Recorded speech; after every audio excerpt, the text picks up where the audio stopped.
Dormant season grazing is a type of, or can be a type of targeted grazing, where we use a specific species, in this case, cattle, during a particular season, and we call it the dormant season, or fall and winter. It's when perennial grasses are no longer actively growing, and yet it's when annual grasses can germinate and begin um, to establish their root systems. All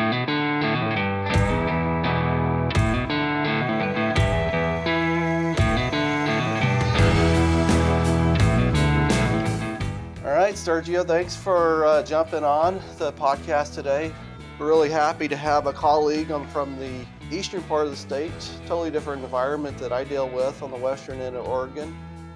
So I think we'll have a fun topic to talk about, from just the management of the environmental differences that we see in beef production. And so today we got Dr. Sergio Arispe here from Oregon State University. Sergio, kind of give a background of your background, what you do today, and how did you get there?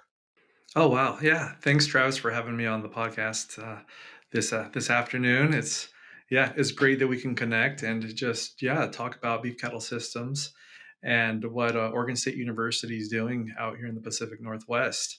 So uh, I'm originally from Texas, and I'm actually uh, an urban kid who got involved early on in FFA, and FFA really streamlined kind of what I would be doing afterwards. I did livestock judging at the high school level, and then wanted to really connect to my Mexican American heritage. I went to Texas A&M Kingsville, which is in South Texas, and many of the listeners may know of the King Ranch, one of the where the Santa Gertrudis and the Santa Cruz come out of South Texas, two beef breeds. And while I was down there, I started traveling down into Mexico and working with cattle producers and sheep producers in Mexico, and really learned that animal science is just as much about the people and about the producers as it is the rations or the energetics. And so that then led me to go in and pursue my master's actually in agricultural education, focusing in on community development at Texas A&M in College Station, and worked with a heifer project in northern Mexico. Heifer Project is a nonprofit organization based out of Little Rock, Arkansas, and that uses livestock as a way to help families get out of poverty and to provide food not only to their families, but the first female offsprings donated to other families that are part of the program. And so it's definitely a nonprofit organization that I believe in, and I really appreciate. Um, After graduating from A&M, I went down to South America, and I was a Peace Corps volunteer and worked with cattle producers in the Indian Highlands for 2.5 years. And that's really where I worked specifically on grazing lands at the landscape scale, taking into consideration a lot of the natural resources. And that's going to be a theme that we'll talk about today, Travis, is wow, it's not only the cattle, but it's the people, it's the natural resources, it's food systems, it's policy and government, and all these factors are playing together here in Oregon, but they're also playing together just worldwide, and we have a lot to learn and a lot to share with cattle producers and with governments beyond Oregon, beyond the United States. Ultimately, I went to UC Davis and finished up my degree. So it was in animal biology, focusing in on reproduction and endocrine systems, a little more basic than the applied grazing work that I focused in on in South America and also in my graduate degree. So I ultimately arrived at Oregon State University in 2014. I'm a county-based field faculty member with the Extension Service, and I came to Oregon, southeastern Oregon. I'm based out of Ontario, And what's unique about this region of the world, I would say, I don't know if you knew this or not, but we're in the most desolate area of the continental United States, meaning we're on approximately in southeastern Oregon, specifically Malheur County, about 73% public lands. So, looking at that, I say it's the most desolate area. It's the fewest homes per 100 square miles is how they measure it. And since we're 73% public lands, there are almost no homes on this vast landscape, except in the rural communities or in the towns that we have here. So, I've been here for the last 10 years, and really focusing in on cattle production. That's beef and dairy side, as well as natural resource management. And the Department of Interior Bureau of Land Management manages a lot of the public lands that cattle producers, beef cattle producers in this part of the world, um, graze on. So that's a bit of my background and where I am in the world. We have a time and labor saving product for you. Beef and Dairy Agrislat by Healthy Farms is your solution. No more lugging jugs around the barn every month. With Beef and Dairy Agrislat, you simply drop the slat through the floor twice a year, and it works to break down solids, reduces crusting and forming. To learn more, visit myhealthyfarms.com. Yeah, that's great. The touching on the public lands, a lot of producers don't understand, or a lot of people don't understand that dynamics and how that works. Can you give a brief overview of how producers, utilize public lands, etc.? Yeah, so you're right. So public lands administered by the U.S. government, really over the last 100 years, I mean, have really been, I guess, regulated for purpose. And a lot of the current land managed is for multiple purposes. So many of the listeners might be uh, recreationists for hunting.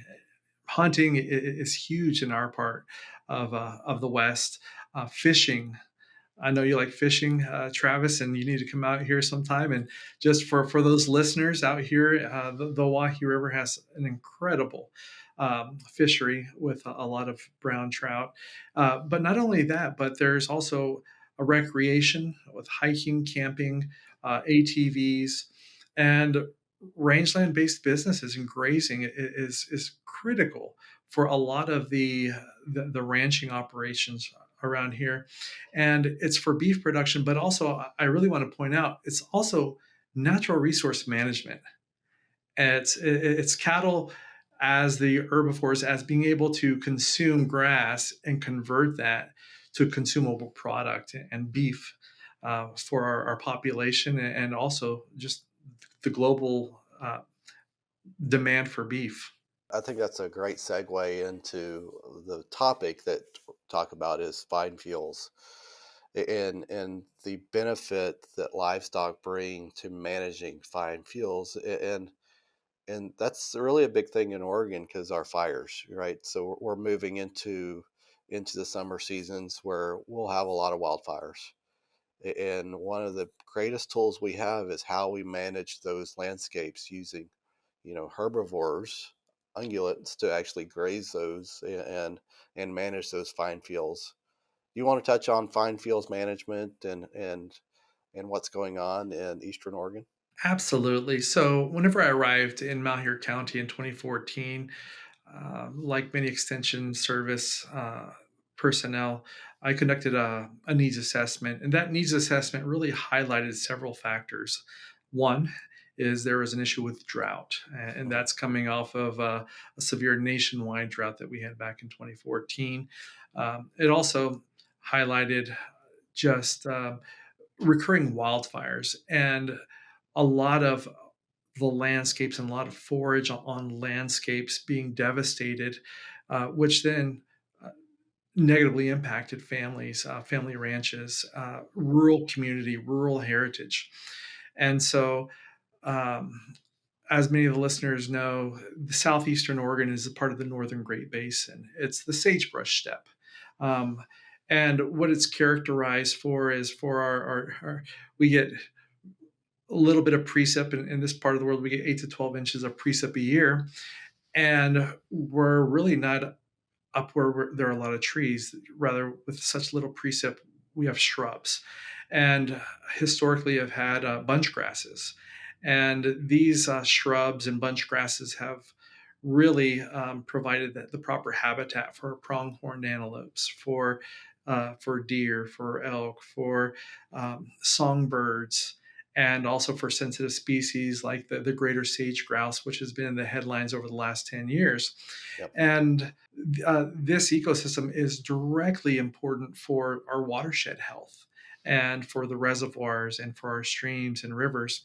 And what is at threat currently is the sagebrush steppe ecosystem, because back in the late 1800s, just with trade from and bringing hay over from Europe, we ended up getting some uh, grasses from the Mediterranean area, northern Africa, that came over to the United States. And some of those grasses include cheatgrass, also medusa head, ventinata.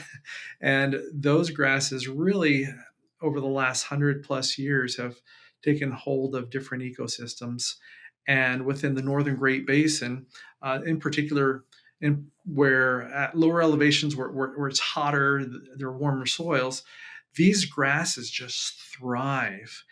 And whereby the amount of forage that was out there used to be anywhere between 350 pounds per acre to 800, 900 pounds per acre, depending on the rain. We're now getting double, triple that with invasive annual grasses, right? So it's altering that ecosystem. And what many people may not know is we get a lot of lightning strikes out here in the northern Great Basin, and it's with those lightning strikes and a lot of fuel that it creates just a catastrophe. And we get these large scale wildfires, which nowadays a mega wildfire can burn 100,000 acres or more. And that's really the ecological threat that not only public land managers but the ranching industry, our beef cattle producers who manage public lands or are near public lands, are really in tune with is it's not if a fire comes, it's when it comes, and how is that going to affect our family, our operation, our cattle, and our community. That's a large challenge to so many producers is, cheatgrass can be a great forage resource, but it also brings a lot of negatives to it. And so that's a big challenge for a lot of our semi-arid environment producers, that we have this invasive species coming in, taking over, and all this biomass that, if it's not managed correctly, creates these large issues of fires. And that's where utilizing grazing is such a great tool. So what are y'all doing on that side of the state to manage these invasives? Yeah, looking at these large scale wildfires, I know if you look at Malheur County, which is the southeasternmost county in the state of Oregon, Mhm. to the west borders Harney County, where you have Burns. To the south, we have Nevada. And to the east is Idaho. Well, over the last 10 years, we've had approximately 2.5 million acres burn in fires whose perimeter have affected Malheur County. And so that's that's catastrophic when we look at the use of the landscape. And after a large scale wildfire, you go out and it's literally as if you're on the moon. Everything has been reduced to ash. Right. And so this has been a challenge over the last 30 years. And in 2012, we had two large wildfires associated with Malheur County, the Holloway Fire and the Long Draw Fire. And that burned over 1 million acres. You look at then 2015, and there's a soda fire, which this was 250,000 acres ish, which bumped up against the wild urban interface in southwestern Idaho. Uh, 2016, there was another fire, which is the Cherry Road fire in Malheur County. And at that point, private land users were saying, we have to do something. Yep.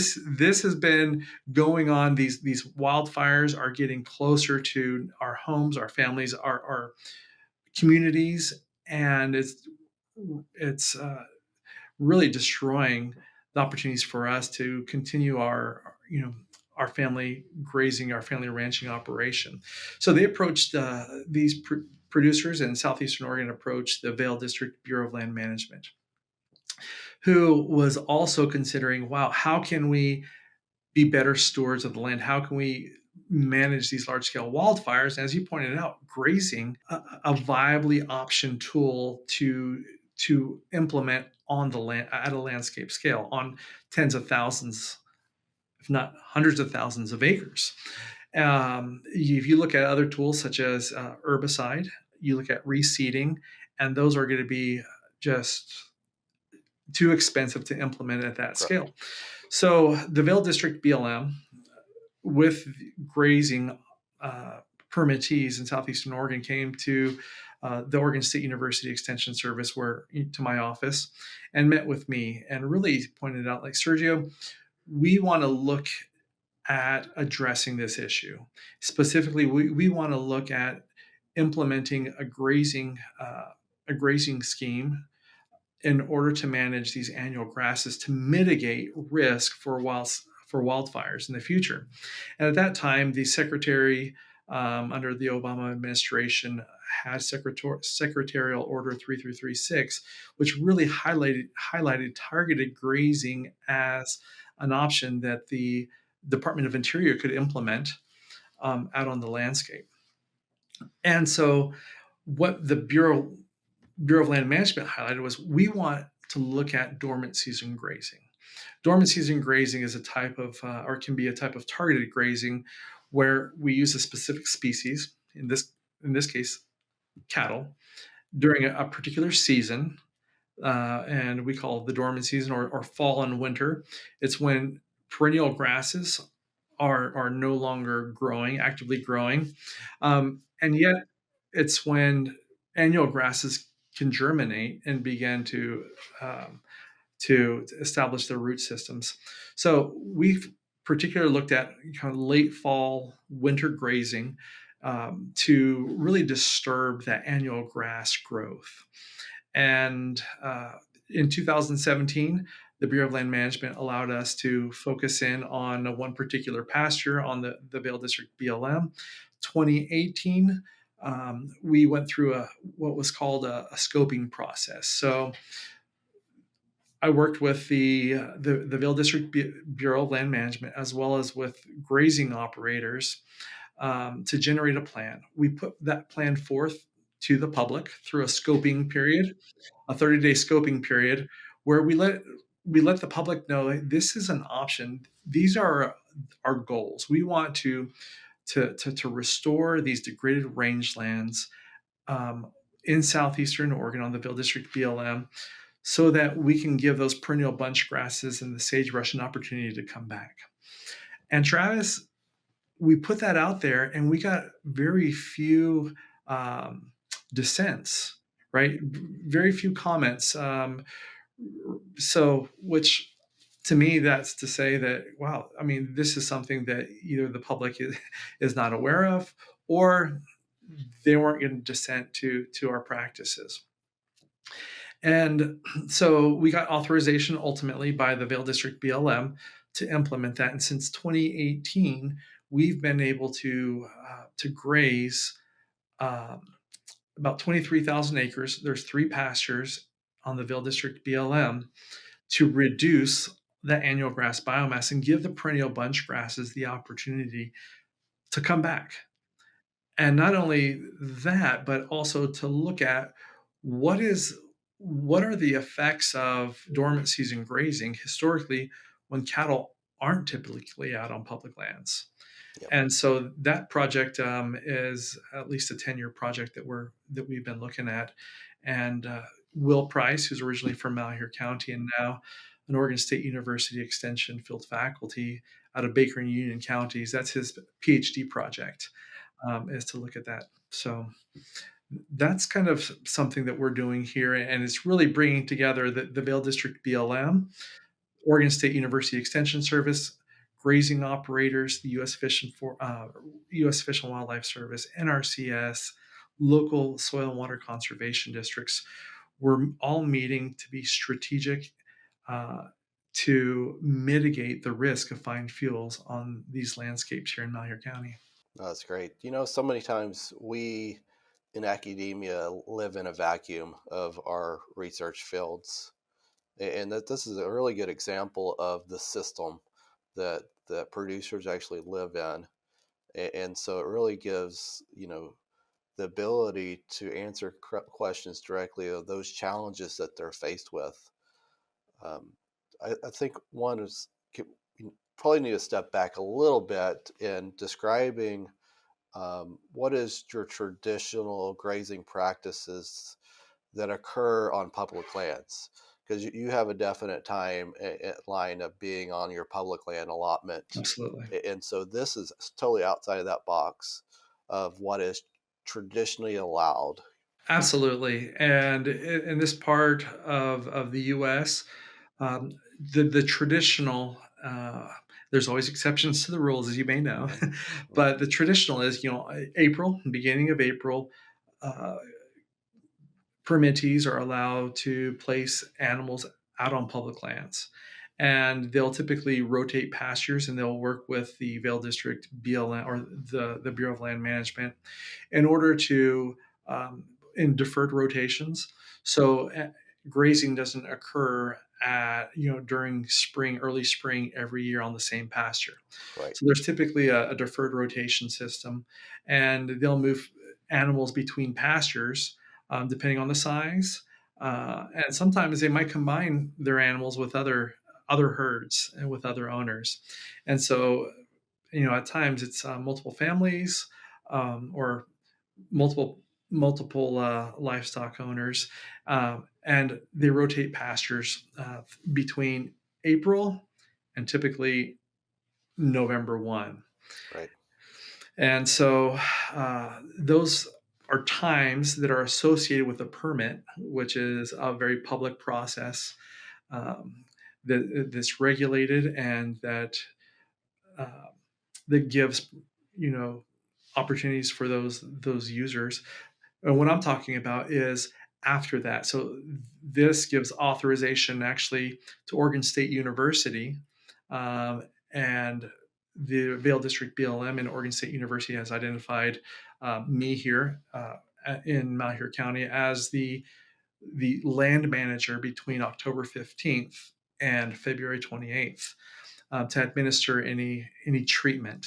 And Right. so I work with cattle producers, and we can put out up to 1,700 cows on our on the Three Fingers allotment, specifically the three pastures that we've been authorized to use, to graze and to reduce annual grass and biomass. So this is a long-term study, as you indicated. Any data so far of maybe decreasing some of the cheatgrass and increasing the perennials back? Yeah, yeah. So that's a great question. So there are some data I know for Will Price's master's thesis. We have managing Medusa head using dormant season grazing, which is which is available. And that was 2 years after we implemented this study. And just in short, they're a very slow change after two Hmm. years, and so we are seeing that dormant season grazing isn't negatively impacting our perennial bunch grass vegetation. So Yeah. that is, that's a good sign, and so that's published in his work. We've also been able to estimate biomass, looking at previous year's data.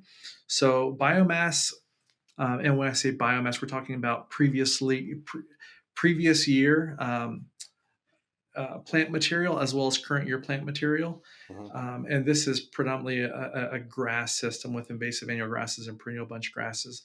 but we've also published some works related to um, estimating litter. Litter is that vegetation that has died and is kind of laying around. It's not the current year's growth. And so that's great information that the Vail District BLM really appreciated, being able to estimate litter, because if we know that, if we can see that we have about 3,000 pounds per acre of litter out there, maybe that area might be of more concern or a greater risk Correct. to fire compared to another area that might have 500 pounds per acre of litter. So those are some works that we have published, and also the entire process to work strategically and partner with Oregon State University, the Vail District BLM, private land managers, local, state, and federal entities all coming together to implement this applied research on publicly managed lands. That's also been published as well, and is available to the public. Your contact information will be out there that they could Excellent. contact you to get that. And so, I think it's really great research that at the end of the day, it's about policies, right? And it's changing some of those policies that can really help managing fine fuels. And so that's really beneficial. A lot of guys on public land grazing is sometimes the policies limit our ability to make those changes. Absolutely. And it's great working with public land managers to work through the system to get management tools implemented, Right. not only implemented, but researched, so we can then have information to point back within our region. This is what we're seeing in this part of the world.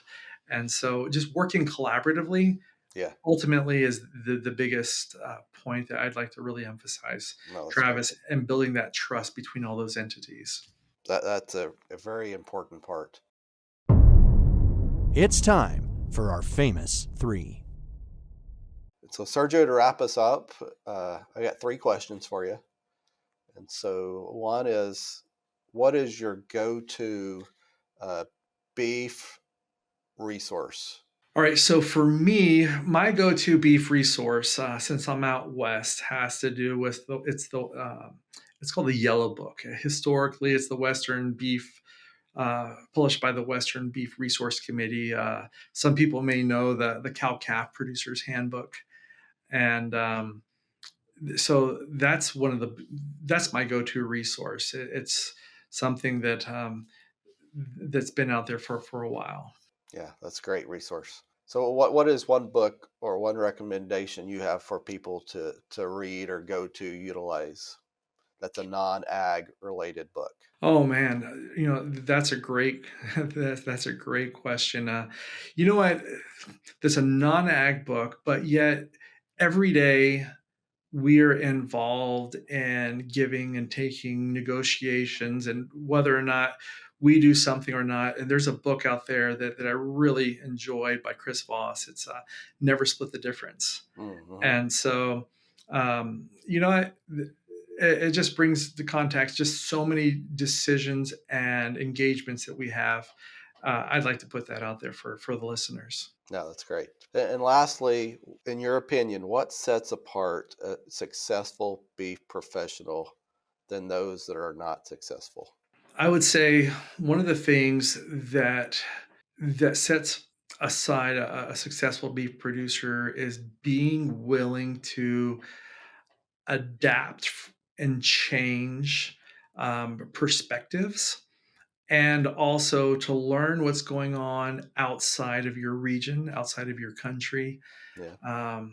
and getting engaged, to sit back and know you're not by yourself. Rather, there are others that are out there Mm-hmm. um, to engage with, and a lot by joining forces. There's more power than doing so individually. Definitely. Well, thank you, Sergio. I appreciate your time coming on the podcast. Really interesting research. I think really beneficial to our producers that are grazing a lot of public lands, a lot of issues that we're faced with fine fuels, even on private lands. Well, thanks, Travis. I appreciate you reaching out. And hey, this has been great to catch up with you. And hopefully, the listeners can get my contact information, and they can reach out if they have any other questions or if I can help out in any way. All right. Thanks, Sergio. Thanks.